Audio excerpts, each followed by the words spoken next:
25 जुलाई को अगर आपको ये वीडियो मिल रहा है तो समझ जाइए ये वीडियो आपके लिए ही बना है। ऐसा तो सुनते ही आ रहे हैं, लेकिन आज मैं सच में कह रही हूँ कि हाँ, ये वीडियो आपके लिए ही है, क्योंकि 7777 पोर्टल यहाँ पे खुल रहा है। पोर्टल क्यों इतना इम्पोर्टेंट है, इस चीज को भी इस वीडियो में हम लोग जानेंगे। साथ ही साथ हम जानेंगे कि कितना सिंपल टेक्निक से आप अपने विश को पूरा कर सकते हैं इस पावरफुल डे में।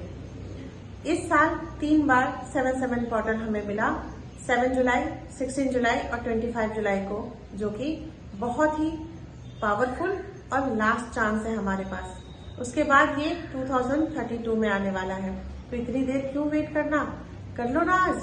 बहुत ही सिंपल तरीके से बताने वाली हूँ, इसलिए पूरे वीडियो को जरूर देखें, अंत तक देखें, बिना स्किप करते हुए देखें और अपने लव्ड वन से जरूर शेयर करें। नमस्कार, मेरा नाम है श्वेता और मैं एक हीलर हूँ, न्यूमरोलॉजिस्ट हूँ, साइकोलॉजिस्ट हूँ और टैरो रीडर भी हूँ। और इस चैनल पर मैं लॉ ऑफ अट्रैक्शन की बहुत ही सिंपल टेक्निक बताती हूँ कि बहुत ही सिंपल सिटी से कैसे आप अपने विश को पूरा कर सकते हैं।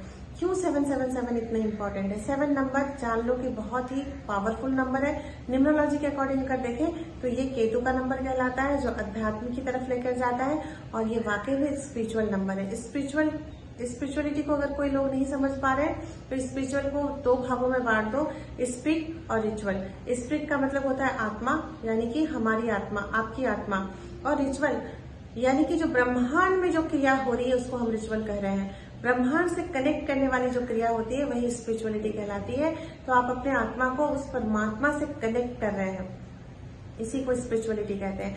एंजल नंबर के अकॉर्डिंग देखें तो 777 बहुत ही पावरफुल नंबर है। किसी भी विश में, किसी भी चीज में अगर आप 777 रख देते हैं, लिख देते हैं, तो वो उसका एक प्रोटेक्शन, उसकी एक कवच बन जाती है। तो 7 नंबर आपको प्रोटेक्ट भी करता है। तो यहाँ पर आपको करना कैसे फटाफट जान लीजिए कि कैसे आप अपने विश को फटाफट कर ले। देखो, सबके घर में काम होता है भाई, इसको आप दिन भर नहीं कर सकते हो या ज्यादा हार्ड आप इस चीज को फॉलो नहीं कर सकते हो। तो बहुत ही इजी टेक्निक मैं बता रही हूँ। इजी टेक्निक में आपको करना क्या है, जैसे दिन भर आपका काम हो गया, जो भी काम आप आज कर रहे हो थोड़े से पॉजिटिव रहते हुए करना। थोड़ा सा मतलब जितनी भी आपकी प्रॉब्लम्स है उसके बारे में सोचना कम, है ना। आप उसके बारे में सोचना, अगर आपको प्रॉब्लम आपके दिमाग में आ भी रहा है ना, तो कहना कि ठीक है, इट्स ओके, हो जाएगा, सब ठीक होगा। इस तरह से कहते हुए बस लेट गो करते हुए आप आगे बढ़ जाओ। रात में जब आप अपने बेड पे आते हो, सोने को जाते हो, तो एक पेपर पेन ले लो, और वो पेन जो होगा रेड पेन या ग्रीन पेन होना चाहिए, ठीक है। अगर पेपर आपको येलो मिल जाता है तो सोने पे सुहागा है, नहीं मिलता है तो व्हाइट पेपर, इट्स ओके। आपको करना क्या, आपको ईस्ट या नॉर्थ फेसिंग होके बैठना है। ईस्ट या नॉर्थ, पूरब की दिशा में या उत्तर की दिशा में अपने फेस को रखोगे और तब आप इस चीज को लिखोगे। इसका भी एक महत्व है जो कि मैं दूसरे वीडियो में बताऊंगी, पर ये बहुत पावरफुल पोजीशन है। उसके बाद आपको क्या करना है, 1 गिलास पानी अपने पास तो रखना ही है। 7 टाइम अपने उस विश को लिखो जो अभी तक पूरा नहीं हो रहा है, जो कि बहुत डिफिकल्ट आपको लग रहा है। चाहे वो आपको घर लेना है, ज्यादा से ज्यादा पैसे अपने बिजनेस में अर्न करनी है, या आपका रिलेशनशिप की इश्यू हो रही है, या हेल्थ इश्यू हो रही है, कुछ भी, कोई असाध्य ऐसी चीजें हैं जो सॉल्व ही नहीं हो रही है, उसको आपको लिख लो 7 टाइम। 7 टाइम में क्या लिखोगे, 7 टाइम में आपको, जब आप उस विश को अचीव कर लोगे तो क्या करोगे आप, कैसी आपकी फीलिंग होगी, कैसा आपका दिन होगा, रिश्तों में क्या बदलाव आ जाएंगे, आपका मन कैसा फील करेगा, ये वहां पर लिखना है 7 टाइम। बस उसको लिख के उसके बाद खड़े होकर आप उस विश को 7 टाइम फीलिंग के साथ पढ़ोगे और बहुत इंजॉय करते हुए, वाव करते हुए आप उस विश को 7 टाइम रीड करोगे। इतनी जोर से आवाज निकालोगे जितने में आपके कान सुन सके। ज्यादा जोर से अगर नहीं बोल सकते हो तो इतना तो साउंड निकालना अपने मुंह से, ठीक है। फिर उस पानी में 7 टाइम बोलकर आप उस पानी को पी जाओ। फिर उस जो पेपर में आप लिखे हो, या आप डायरी में लिखे हो, या आपने ग्रेटिट्यूड जर्नल में लिखे हो, उसको आप तकिए के नीचे रखकर सो जाना है। इसी टेक्निक को, सेम टेक्निक को आपको 7 डेज तक लगातार करना है, 7 डेज तक लगातार। और 7 डेज के बाद इसको संभाल के रख देना है जब तक कि आपकी विश पूरी ना हो। जब आपकी ये विश पूरी हो जाएगी तो आप इसको किसी बहते पानी में या पानी में डाल दो, या फिर आप गमले में डाल दो, और देखो कैसे फटाफट आपका ये विश पूरा होता है। हाँ, इस 7 डेज में आपको एक बहुत ही मोस्ट इम्पोर्टेंट थिंग करना है कि खुश रहना है, बस खुश रहना है यार, और कुछ नहीं करना है। आपको किसी की चुगली नहीं करनी है, गॉसिपिंग नहीं करना है, किसी के लाइफ में क्या चल रहा है उसमें इन्वॉल्व नहीं होना है, किसी की प्रॉब्लम को सॉल्व करने नहीं चले जाना है।